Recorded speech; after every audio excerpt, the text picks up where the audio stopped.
A very warm welcome to all my viewers. I am Poonam, your Hindi teacher, and today we are going to study chapter 2 of class 7. Student, आज हम ज्ञान सागर पुस्तक के दूसरा अध्याय जिसका क्या नाम है नाटक में नाटक पढ़ेंगे, जिसके लेखक हैं मंगल सक्सेना जी। इस पाठ का नाम है नाटक में नाटक। तो ये है अपने आप में, ये जो पाठ है वो क्या है, इसका नाम नाटक में नाटक है। तो ये जो पाठ है अपने आप में एक अलग पाठ है। इसके जैसा पाठ आप लोग पहले कभी नहीं पढ़े होंगे, इसलिए हो सकता है कि इसको पहले आपको समझने में थोड़ी सी परेशानी है, लेकिन बातचीत के माध्यम से आपको समझ में आ जाएगी और ये समस्या का समाधान हो जाएगा। पहले हम इसका समरी जानेंगे तब पाठ पढ़ेंगे, ठीक है बच्चों। अनेक गतिविधियां कक्षा में होती रहती हैं, अनेक प्रतियोगिताएं भी विद्यालय में होती रहती हैं, जिसके नाटक में आप भाग लेते हैं, पार्टिसिपेट करते हैं ना पार्टिसिपेट। जैसे छोटे छोटे नुक्कड़ नाटक करते हैं, एकांकी करते हैं, जिसकी तैयारियां एक दिन में हम लोग नहीं कर लेते हैं। उसके लिए पहले से रिहर्सल करना होता है ना, उसका अभ्यास करना होता है।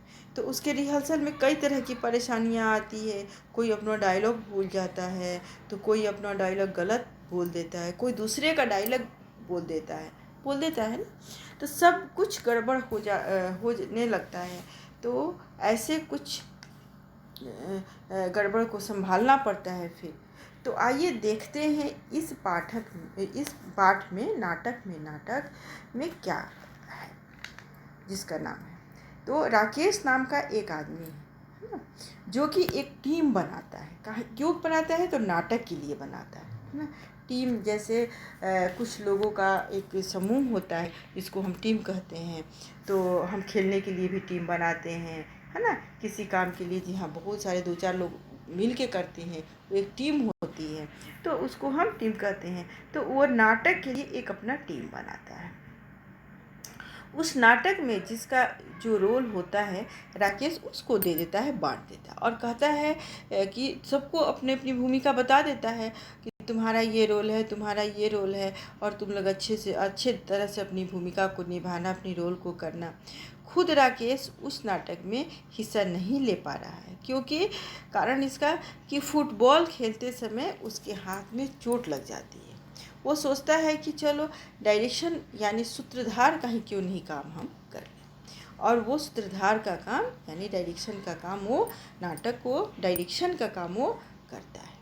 उन बच्चों में एक भी बच्चा ऐसा नहीं होता है जो अपना वो टीम बनाए हुए रहता है। राकेश उस टीम तो बना लेता है, लेकिन बच्चे सब बुद्धू हैं। वो बच्चे एक भी ऐसे नहीं हुए हैं जो कि अपना वो रोल सही ढंग से बोल पाए, सही ढंग से अदा कर पाए। राकेश बहुत समझाता सिखाता है, बहुत बार प्रैक्टिस भी करवाता है, लेकिन वे लोग कम समझते हैं। राकेश सबको तैयार करा के और किसी तरह से मंच पे ले जाता है, क्योंकि उसको तो इज्जत की सवाल है, उसको तो ड्रामा नाटक दिखाना है ना, मोहल्ले के लोगों के सामने। मोहल्ले के सब लोग नाटक देखने के लिए इकट्ठे हुए हैं, और वही होता है जिसका राकेश को डर होता है। सब मंच पर जाकर उल्टा सीधा बोलने लगते हैं, कोई किसी का डायलॉग बोलते हैं, कोई किसी का डायलॉग बोल रहे हैं। बहुत सारा नाटक में गड़बड़ी हो रहा था। सब लोग जो नाटक देखने आए थे वो सारे हंस रहे थे आपस में। ये लोग मंच पे जाके कोई किसी को से कुछ बोल रहा है, लड़ाई कर रहा है ना, आपस में झगड़ रहे हैं। उन लोगों की बेवकूफ़ी पर सारे लोग हंसे जा रहे हैं और उनकी बेवकूफ़ी पे, और कुछ लोग खुश भी हो रहे थे, इसलिए कि चलो नाटक में गड़बड़ी तो हो रही है ना। क्योंकि अगर किसी का कुछ अच्छा काम होता है तो कहने वाले कम लोग होते हैं, लेकिन कुछ गड़बड़ होता है, कुछ खराब होता है, तो उसको कहने वाले बहुत लोग हो जाते हैं, ठीक है ना।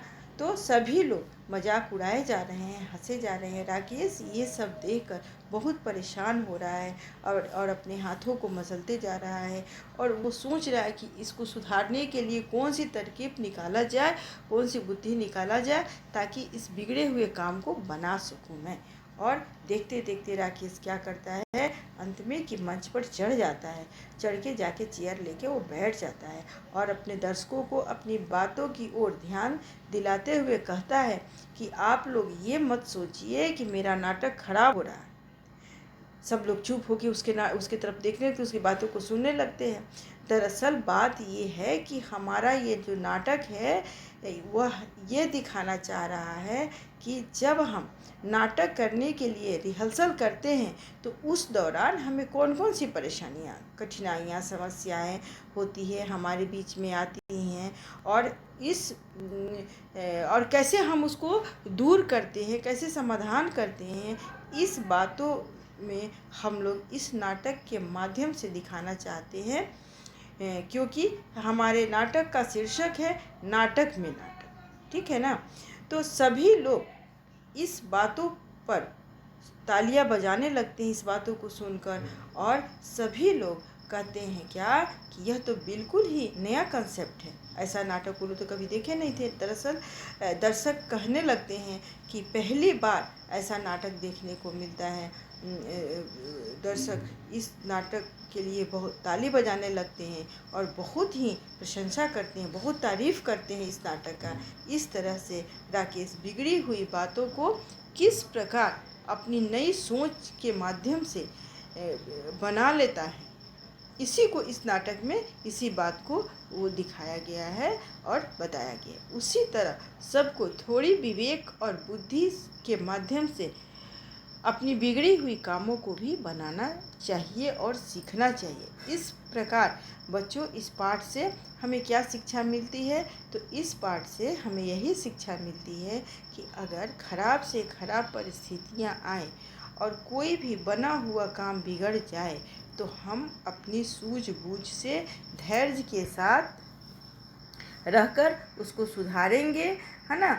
और उसे हम गुस्से से निराश होके और अपने मन को अशांत करके नहीं उस चीज़ को सुधार सकते हैं। इसलिए हमें धैर्य के साथ, है ना, और सूझबूझ के साथ उस काम को करना चाहिए और उसका रास्ता निकालना चाहिए।